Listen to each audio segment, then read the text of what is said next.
Hey guys, I'm Eric, and I'm here today to talk to you guys about teacher education reform, specifically looking at a clinical approach to teacher preparation. But first, I wanted to start off with a video that introduced my project much better than any anecdote or quotation could. If we want to improve our schools, what should we invest in? Maybe new buildings? What about updated equipment? They can help. But recent research shows nothing transforms schools like investing in advanced teacher education. Let's build a strong foundation. Let's invest in our teachers so they can inspire our students. Let's solve this. Okay. So I apologize on the video. The visual isn't really important. What's important is the actual script. After hearing this, ExxonMobil speaking out about teacher education reform, I was left with a couple questions that actually helped to guide my research. The first question is, what problems exist within teacher preparation? If ExxonMobil is suggesting that we improve teacher education, there has to be some issue that we're either overlooking or ignoring. Second, I wanted to look at the implications of these issues. How are the problems in teacher education manifesting themselves in the classroom? And third, I wanted to see, are there any solutions, and how attainable are they, and how replicable are they? So first, I had to look at the problems, and to do this, I had to look at the two traditional models of teacher education. First is known as the early entry model. That's where teacher candidates are sent from universities to go engage in student teaching experiences at local schools. The problem with this is that the teacher candidates aren't really forced to fulfill their prerequisite requirements and are simply sent to the school to learn on the job. So they haven't had experience developing curriculum or any other practice with classroom norms. And the second model is the college recommending model. That's where student teacher candidates complete the majority of the requirements and are then sent off to teacher experiences. And this creates two issues.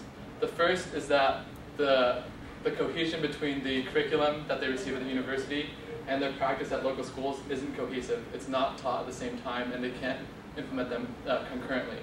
And the second issue is that many of the mentor teachers aren't familiar with the curriculum that they're being given at the university, so they can't adequately gauge how successful they are within the program. And this also leads to issues of mentor quality. How successful is the mentor teacher as a teacher? And what I found was that 43% of the institutions, or teaching institutions, actually have no criteria for the teaching mentor. This means that the teaching mentor can be a new teacher him or herself and is mentoring a teacher that's basically 1 year younger than them. And the second fact, even more shockingly, is that only 14% of all institutions require that the teaching mentor be fully qualified. This means that the teaching mentor have at least 3 years of experience, be shown to work well with others, and is proven to be an effective teacher him or herself. Only 14%. Even more shocking is that only one state in the entire United States requires that the teaching mentor be selected solely on his or her proven effectiveness as a teacher. And so we can see from these facts that there's a strong disconnect between the theory and practice that many student teachers are receiving. Either they're not receiving any curriculum or any skills provided before they go into their teaching opportunity, or there's simply not, the cohesion between the teaching and the actual practice isn't there. And so next I wanted to look at, okay, so there's these problems, so how are these affecting teachers in their classrooms?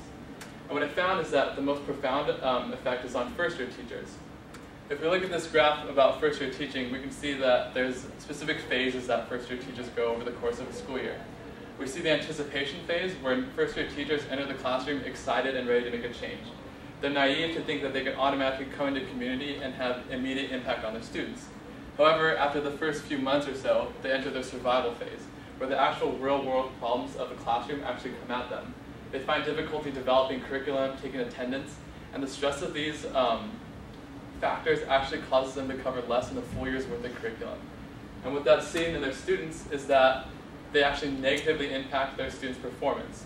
So as you can see here on a math performance exam, we see that the first year's teachers, which are represented by the blue dashed line, actually negatively impact the percentile rank of their students, whereas their second or third year counterparts either have no change or slightly increase their students' performance. And with the negative impact that the first year teachers have and the high stress that they experience, first year teachers actually have a 50% attrition rate, meaning that after the first year of teaching, over half of all first year teachers actually quit education. And so what this shows is that the teaching skills that they acquire at universities are not directly transferable into the classroom. If they were, we wouldn't see first-year teachers have so much difficulty in the classroom, and there wouldn't be such a high attrition rate. And so I said, okay, we have these problems with the education, we have problems with student teachers, or with first-year teachers, but is there a way that we can improve this? And what I found was yes.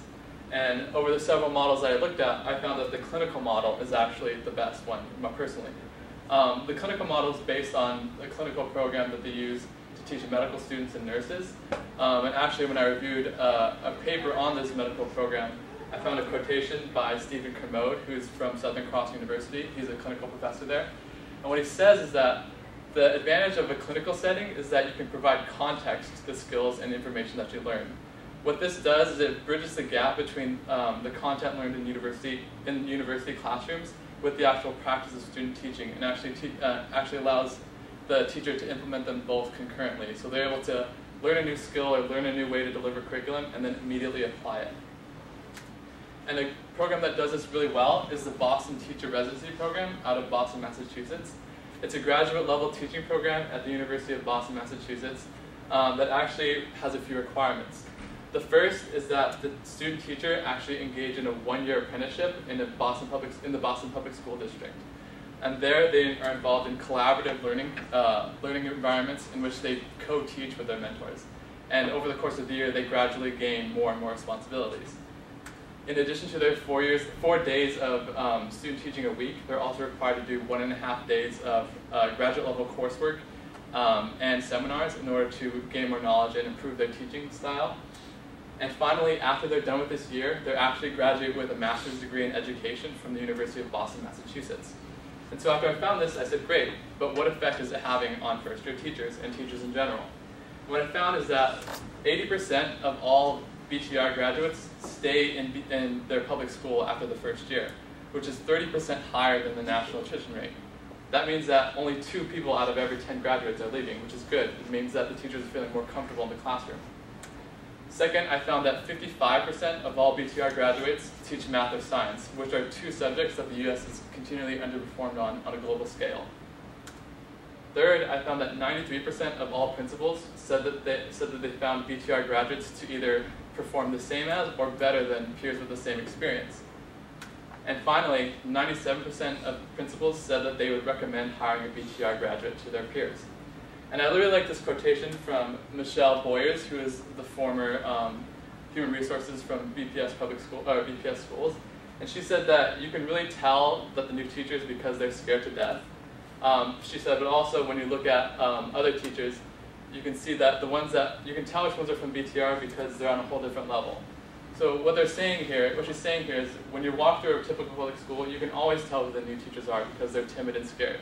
But when you look at a BTR graduate, you can tell that they're comfortable, they're more adequately prepared than their peers. And so after I found this, I said, okay, it works, but how replicable is it?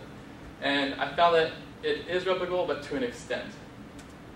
They're partnered with the Urban Teacher Residency Program, which seeks to implement this residency model across universities.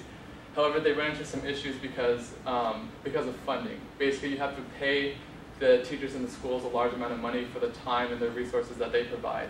And they also provide the residences with a $12,000 stipend for their time spent in this program.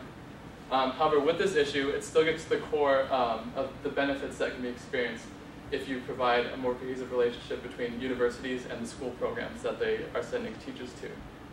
And so what we can see is that the clinical model can improve first-year teaching by bridging this gap between theory and practice in universities and student teaching experiences, and also by providing context, the context of these skills and how to apply them. And so finally, I'd like to conclude with this quotation by Arne Duncan, who's the US Secretary of Education. And what he says is that the single biggest influence on student achievement is the quality of the teacher. Like the video said, we can implement technology, we can improve the infrastructure of our schools, but the core of teaching is the teacher. And until we can improve teacher education, there's no way for us to successfully improve our students' education. Thank you. Thank you.